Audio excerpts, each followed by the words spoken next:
Hello guys, நம்ம கொழுக்கட்டை செய்ய ஒரு கப்பு பச்சரிசியை கூற போட்டு வச்சிருக்கேன். தண்ணி இல்லாம தண்ணி எடுத்து வச்சுட்டு தேங்காயை வறுத்துருக்கேன் லைட்டா. அதுக்கப்புறம் அரிசியை வந்து திருத்தி வச்சு அதை பொடியாக்கி வச்சிருக்கேன். அது தனியாக எடுத்து வச்சுக்கோங்க. அதுக்கப்புறம் ஒரு பாத்திரத்துல நினைஞ்சிருக்கேன் வறுத்த தேங்காய் இருக்கலாம், அது இந்த மாதிரி லைட்டா வறுத்தா போதும் சரியா. அந்த தேங்காயும் சிறுபேற்றம் பருப்பு வந்து அதுவும் லைட்டா வறுத்து அதையும் உள்ள போட்டிருக்கேன் இந்த ரெண்டும்.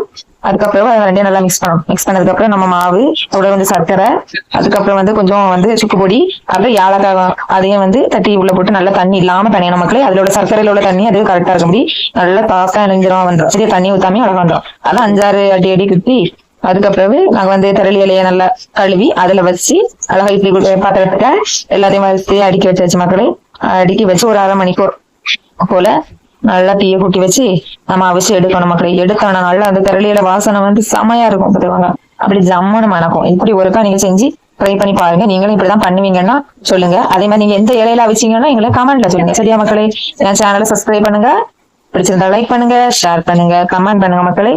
எல்லாருக்கும் கார்த்திகை தீப நல்வாழ்த்துக்கள். எல்லாருக்கும் வீட்லயும் இந்த விளக்கு ஒளிவர்கள் போல உங்கள் வாழ்க்கையும் ஒளிர வேண்டும் என்று எல்லாம் உள்ள இறைவனிடம் வேண்டிக் கொள்கிறேன் மக்களே. அவிஞ்சிட்டா நான் பாக்குறேன்.